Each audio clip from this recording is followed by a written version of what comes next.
하나님의 은혜와 평강이 오늘 모든 분들에게 함께 하시기를 주님의 이름으로 축원합니다.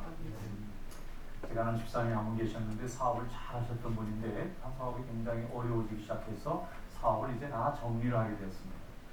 사업을 여기저기 필요한데 또뭐 문제가 해결하고 나니까 돈이 조금 남았어요. 이 돈을 가지고 이제 시드머니를 삼아서 다음 사업에 써야 되겠다 하고 이제 가지고는 남은 걸 간신히 붙잡고 있는데 이 교회에서 예배 드릴 때마다 그 교회가 마침 지붕에 무슨 공사를 했는지 공사비가 필요하니까 헌금을 하세요, 헌금을 하세요. 그러니까 이분이 그 얘기 들을 때마다 가슴이 자꾸 괴로운 거예요. 내가 큰 돈을 지금 가지고 있는데 이건 내가 살아가야 될 돈인데 시드머니인데 이게 또 예배당에 올 때마다 하나님이 또 쓰시겠다고 저러는데 꼭 내 돈을 내서 쓰시겠다는 것처럼 자꾸 들리는 거예요. 자꾸 외면하고 싶은데 자꾸 마음이 그렇게 오는 거예요. 그래서 그냥 한 달 동안 괴로워하는 거예요. 이분이 교회가 필요한 건 알겠는데 이것은 내가 살아야 할 생계인데 이렇게 생각하고는 이게 있어야 또 이 자금을 가지고 또 사업을 여는데 그러다가 그걸 가지고 이제 사업을 해보려고 아무리 해도 꼭 걸리는 거예요. 쓰려고 그러면 이 하나님한테 이게 안 될 것 같고 고민하다 이분이 결단했어요. 하나님한테 드려야겠다. 하나님이 이런 마음을 안 주셨으면 모르겠는데 주니까 이걸 쓰고 나서 내가 편하게 사업을 못하겠구나. 하나님은 헌금했어요. 그리고 그걸로 공사를 잘 했습니다. 그리고 나서 1년 내에 그분이 사업을 열었는데 하나님이 복을 주셔서 사업이 잘 되는 거예요. 사람들이 잘 도와주는 겁니다. 이전에 고객들이 다 찾아와서 잘 팔아주는 거예요. 그래서 이분이 그 마음속에 나중에 그 얘기를 하시죠. 하나님이 쓰시겠다고 할 때 순종하기가 좀 어렵기는 한데 순종만 하면 확실히 복을 받더라는 거예요. 그래서 참 은혜가 되었습니다. 여러분, 하나님은 우리의 마음의 중심을 보시는 분인 줄로 믿습니다.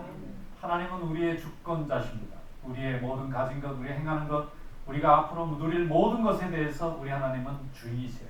이 주인 된 것을 인정하는 것이 우리의 믿음이고 우리가 그것을 인정하게 되면 감사하게 되고 헌신하는 데 자유로워지고 당연하게 여기게 되고 기쁨으로 드릴 수 있게 되는 것입니다. 오늘 사르밧 과부라는 과부가 나옵니다. 이 사람은 가난한 과부입니다. 과부인데도 부유한 과부가 아니고 굉장히 가난한 과부예요. 근데 이 가난한 과부가 하나님의 은혜와 축복의 원리를 깨닫는 아주 좋은 기회를 얻게 되었어요. 그는 하나님의 은혜를 받고 왔습니다. 생명을 걸고 하나님 앞에 드리는 그 순간에 하나님께서 그 과부의 믿음을 보시고 그에게 다른 사람은 누리지 못하는 특별한 축복을 내려주셨어요. 오늘 성경 본문 말씀에 보면은 엘리야라는 선지자가 나옵니다. 엘리야가 하나님 앞에 사명을 맡아서 그 이교도원, 그 우상 숭배하는 그 세계에 복음의 말씀을 전하기 위해서 부름받아요. 근데 하나님께서 그 엘리야라는 사람을 까마귀로 먹이시다가 나중에는 저 시돈 땅, 이방 사람들이 사는 땅에 사르밧이라는 동네에 있는 과부를 찾아가는 음성을 듣습니다. 그리고 엘리야가 그 음성을 듣고 찾아갔더니 마지막 남은 가루의 음식을 만들어서 그걸 먹고 죽으려고 하는 과부를 만납니다. 아들이 하나 있어요.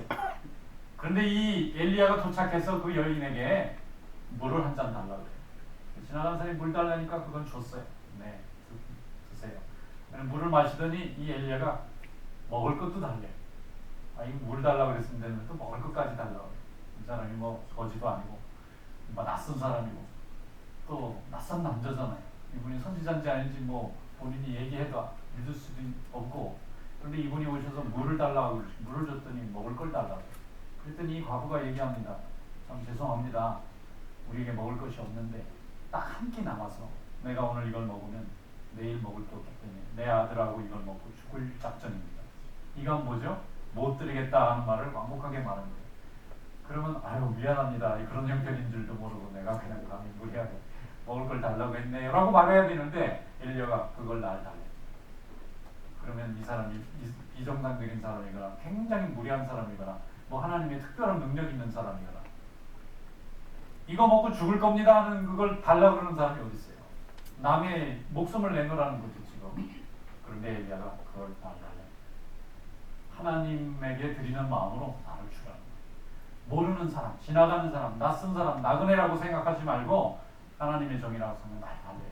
내가 그걸 먹고 하나님이 당신 집에 양식이 떨어지지 않은 복을 줄 테니까 달라. 그럼 이거 믿어야 돼요? 말아야 돼요? 이게 믿으면 믿음이고 안 믿으면은 믿음이 아닌데 이 과부가 지금 굉장히 고민하는 겁니다. 자, 오늘 본문 말씀 한번 열어보겠습니다. 열왕기상 17장 12절에서 14절 말씀입니다. 다 같이 한번 읽어보겠습니다. 시작. 그가 이르되 당신의 하나님 여호와께서 살아계심을 두고 맹세하노니 나는 떡이 없고 다만 통에 가로하는 분과 병에 기름 조금뿐이라.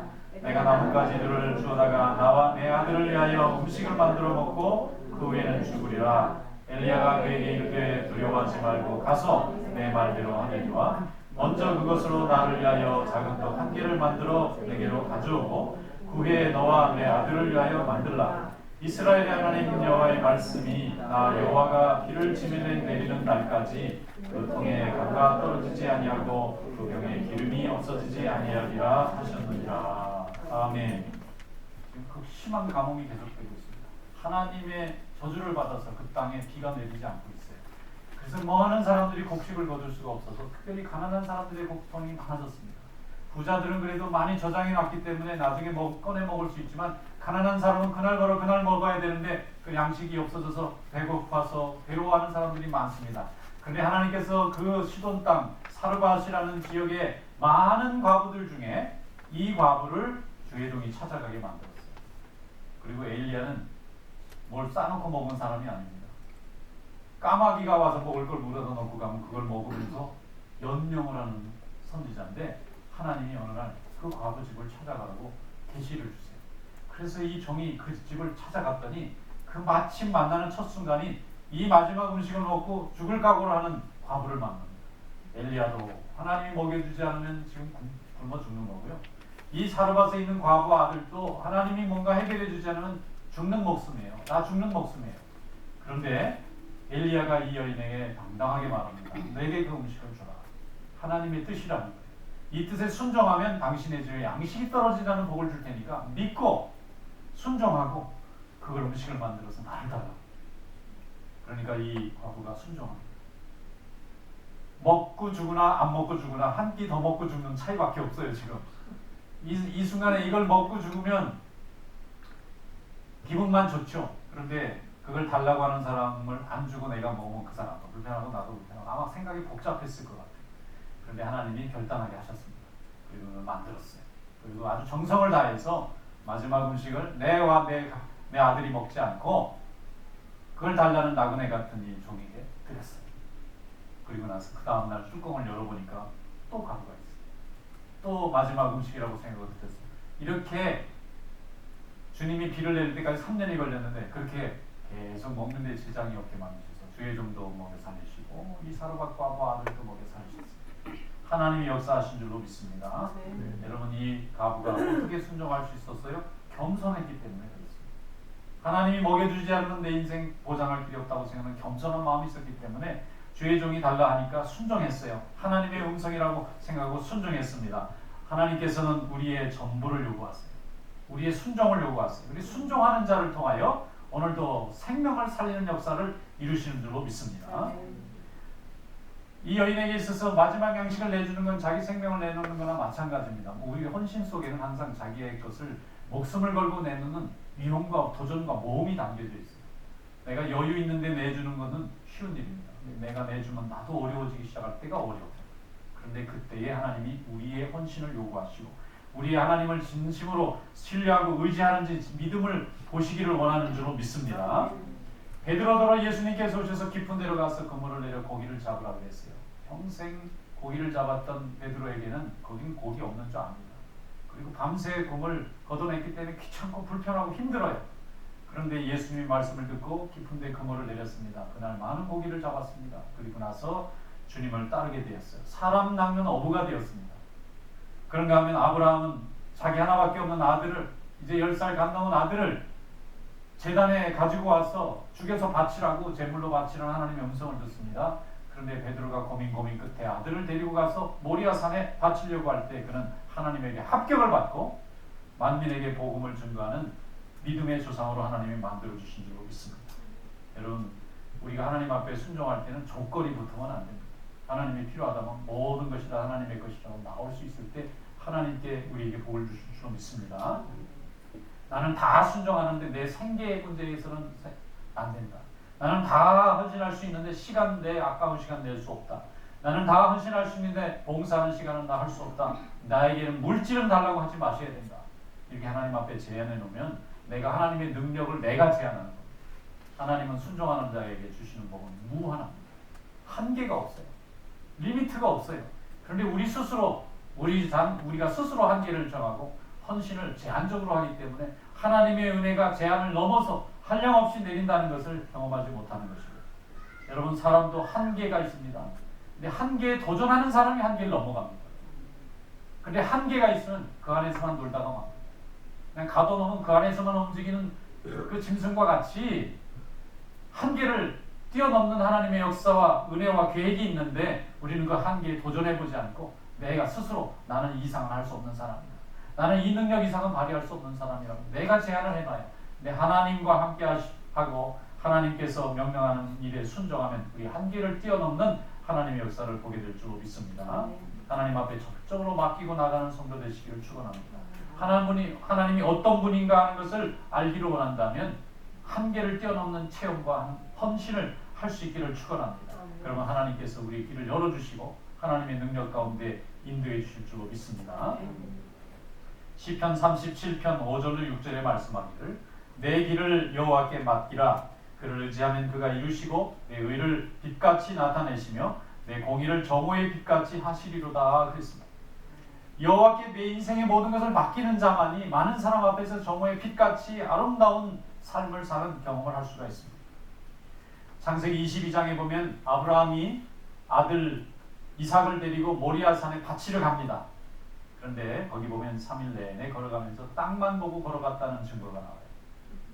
성경에 땅만 보고 걸어갔다 그런 표현은 없습니다.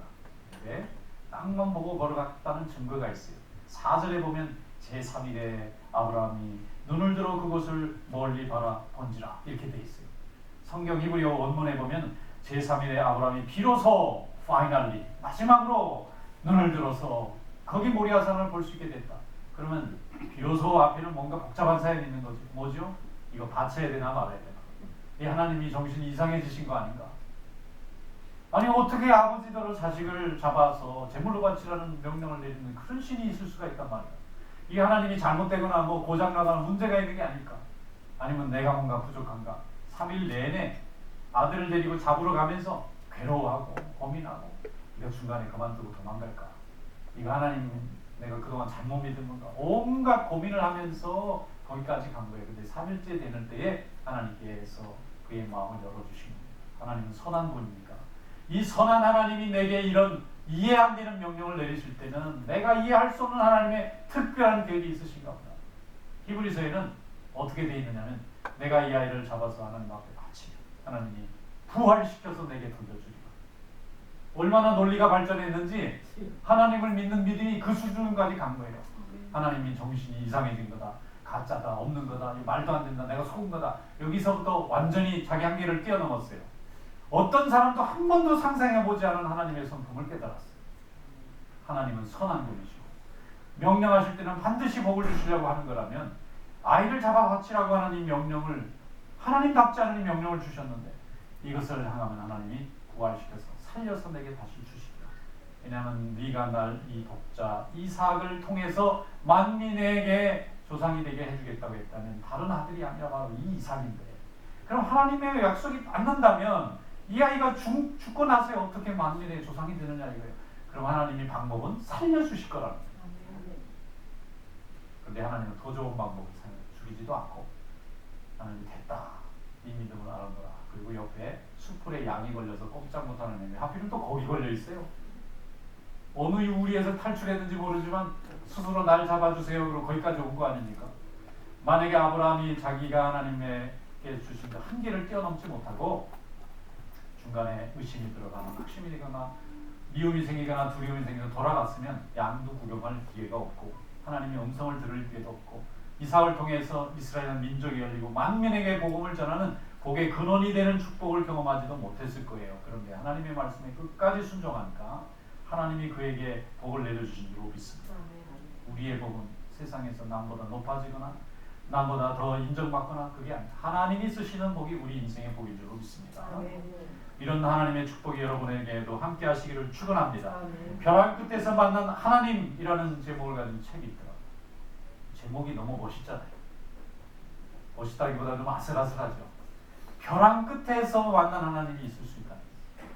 그 책을 열어보니까 인생의 벼랑 끝에서 하나님을 경험하고 감격하고 새로운 소망 가운데서 회복된 사람들의 얘기가 많이 적혀 있어요. 벼랑 끝이 뭐죠? 죽음입니다. 인생의 끝이에요. 모든 것을 다 잃어버리고 한 발만 내디디면 자기 인생이 사라질 수밖에 없는 그런 끝에서 많은 사람들이 하나님을 경험하고 만납니다. 왜 그렇습니까? 자기 한계를 뛰어넘는 헌신과 또 믿음으로 나아갔을 때에 하나님이 그들을 붙잡아 주시고 하나님께 영광을 돌리고 있습니다. 그러므로 여러분, 우리에게 찾아오는 고난도 고통도 두려움도 다 하나님이 복을 주시고자 우리에게 함께 하시는 거예요. 하나님을 믿고 의지하는 자에게는 고난이 고난이 되지 않고 복으로 바뀝니다. 환난이 환난으로 되지 않고 축복으로 바뀝니다. 여러분, 이런 하나님을 인정하시고 신뢰하시고 끝까지 주님만을 바라보면서 승리하는 믿음 되시길 축원합니다. 데살로니가후서 3장 3절에 주는 밑부사 우리를 굳건하게 하시고 악한 자에게서 건지시리라 그랬습니다. 밑부다는 말은 옛날 말인데 아주 믿으실 만한 분이다. 신뢰할 만한 분이다. 트러스트할 사람이다. 트러스트할 만한 분이다. 그런 뜻이 밑부다는 말입니다. 이건 밑부신 분이에요. 그래서 굳건히 우리를 지켜주시고 악한 자로부터 우리를 건져주십니다. 디모데후서 1장 7절에는 하나님이 우리에게 주신 것은 두려워하는 마음이 아니요 오직 능력과 사랑과 절제하는 마음이라고 했습니다. 두려워하는 마음을 주는 것은요, 마귀가 주는 마음. 포기하게 만들고 도망가게 만들고 또 흩어지게 만들고 중단하게 만드는 이것은 두려움 때문에 그렇습니다. 이렇게 하다가 내가 잘못되겠구나 하는 두려움이 있어서 다 포기하게 만드는 거예요. 그러나 하나님이 주신 성령의 마음은 능력을 신뢰하게 만들고 사랑하게 만들고 그래서 인내하고 절제하는 마음을 가지고 하나님의 뜻이 이루어질 때까지 기다리게 합니다. 하나님은 살아계신 줄 믿습니다. 우리에게 소원을 아뢰면 하나님 다 들어주세요. 그러나 인내의 시간이 필요합니다. 하나님이 이루시는 시간을 지켜볼 수 있는 믿음이 필요합니다. 바나바는 재산이 많은 이 재산가였어요. 근데 예수 믿고 은혜 받은 게 전 재산을 팔아서 사도의 발 앞에 바치고 자기는 빈손으로 복음 전하는 사도로 나섰어요. 하나님은 그를 위대한 사도로 써서 고대 시대 많은 사람이 하나님께 돌아오는데 그의 열정과 헌신과 믿음을 사용하셨어요. 사도 바울은 아주 명문 학교를 나오고 좋은 교육을 받은 율법을 가르치는 랍비였어요. 그는 유대인 중에서도 가장 핵심에 설 수 있는 좋은 학자로서의 삶이 기다리고 있었지만 그는 자기 명예를 다 포기했습니다. 주님의 말 앞에 다 내려놓고 핍박받는 자로 미움받는 자로 일생을 살았지만 그는 가는 곳마다 교회가 세워지고 복음이 전파되고 죽어가는 생명들이 주님께 돌아오는 복음의 사도로 하나님께 쓰임받았어요. 여러분, 우리는 벼랑 끝에 선 그 순간에 하나님을 만나는 축복의 자리가 될 수 있다는 것을 믿고 하나님을 더 의지하는 믿음이 될 수 있기를 축원합니다. 모든 것을 다 버려본 사람이 얻을 수가 있습니다. 벼랑 끝에 선 사람들이 하나님의 음성을 듣고 하나님을 바라보게 됩니다. 여러 가지 자기가 해결할 수 있는 길을 가지고 있는 사람은 하나님을 잘 안 봅니다. 자기 능력으로 다 해결이 가능하다고 믿기 때문에 사람을 찾으러 다닙니다. 그러나 우리의 모든 길이 다 막히고 벼랑 끝에 있을 때는 하나님을 바라볼 수 있는 기회가 옵니다. 여러분, 하나님을 붙잡고 나가는 성도 되시기를 축원합니다.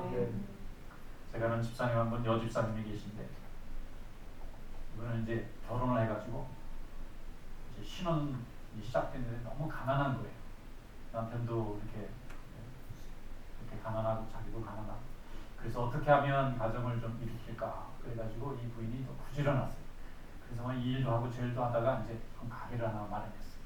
그래서 이제 아이도 낳고 가게에서 돈을 벌어야 되니까 아이를 이웃집에 하루 종일 맡기고 부인이 이제 가게에서 그냥 일을 하는 거예요. 그래 열심히 일을 하는데 얼마나 힘들겠어요. 근데 전화가 왔어요. 아이를 맡긴 그 집에 이웃집인데 전화가 큰일 났다는 거예요. 가봤더니 그 집에서 무슨 뭐 팥죽을 이걸 다라에다가 막 끓여가지고 막 가득 났는데 애들이 놀다가 거기다 그냥 손을 집어넣은 거예요. 이게 그냥 뜨거운 팥죽이 손에 다 묻으니까 이거 어떻게 되겠어요? 아이의 손이니까 그냥 너덜너덜해져 버린 거예요. 그러니까 이걸 어떻게 해요? 그냥 병원에 데리고 가서 이걸 치료를 해야 되는데 물로 씻어도 뭐 이미 피부가 정상적인 게 아니에요. 그래서 이거를 어떻게 하면 살릴 수 있느냐? 이 손이 이렇게 되면 안 되냐? 방법이요. 이거 훑어낸대요. 살을 다 뼈만 다 벗겨낸 다음에 그게 나중에 살아난답니다. 다시 손톱이 살아나듯이.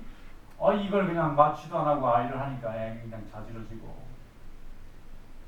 뭐 사업이고 인생이고 그냥 다 뿔이 나가서 하나님 앞에 무릎 꿇고 기도했어요. 하나님 아버지, 이 아들을 제게 주셨는데 제가 돈 번다고 아이를 옆에다 맡겨놨는데 이 아이가 이렇게 사고가 됐는데 하나님이 이 아이가 손이 정상으로 돌아오기만 하면 제가 열심히 돈 벌고 수고한 거 하나님이 필요하다면 다 드리겠습니다. 이렇게 하셨어요. 그런데 정말 잘 회복이 됐어요. 근데 이제 특징이 뭐냐면은 보통 사람보다 피부가 조금 이렇게 얼룩덜룩하다 그럴까요? 조금 이게 색깔이 좀 거뭇거뭇해요. 근데 이 아이가 이제 초등학교에 들어가가지고 갔더니 학교에 선생님이 이제 위생 검사한다고 손도 안 내놔봐 그랬더니 애들이 다 내놓는 거예요. 근데 애들이 다 뽀얗고 이쁜데 얘만 약간 거뭇거뭇하니까 이렇게 목욕 안 하고 다니는 애 같이 이렇게 되니까 선생님이 야단을 쳤대요. 용의 손을 씻고 다녀요. 그러니까 이놈이 억울해가지고 자기는 씻어도 안 된다는 거야 이게. 근데 이게 어린아이가 표현을 못 하잖아요. 그냥 집에 와서 어머니한테 막 그냥 투덜을 하면서 막 우니까 어머니가 안고 야 나는 네가 살아는 것만 해도 네 손이 다 정상으로 돌아가는 것도 감사한다. 그러니까 얘가 믿음을 배운 거예요 어머니한테. 이 어머니가 이제 믿음이 좋으시니까 또 장사도 잘 되시는 거예요.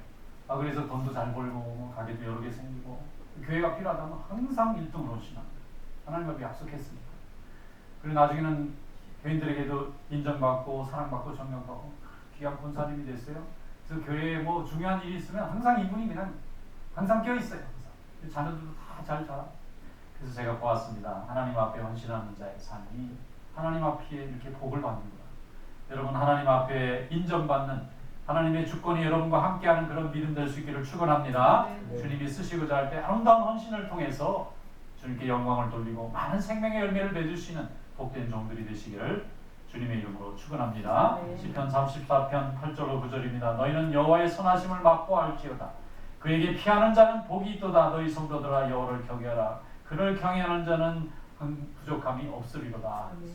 하나님을 경외하고 부족함이 없는 그런 귀한 삶이 되시기를 주님의 이름으로 축원합니다.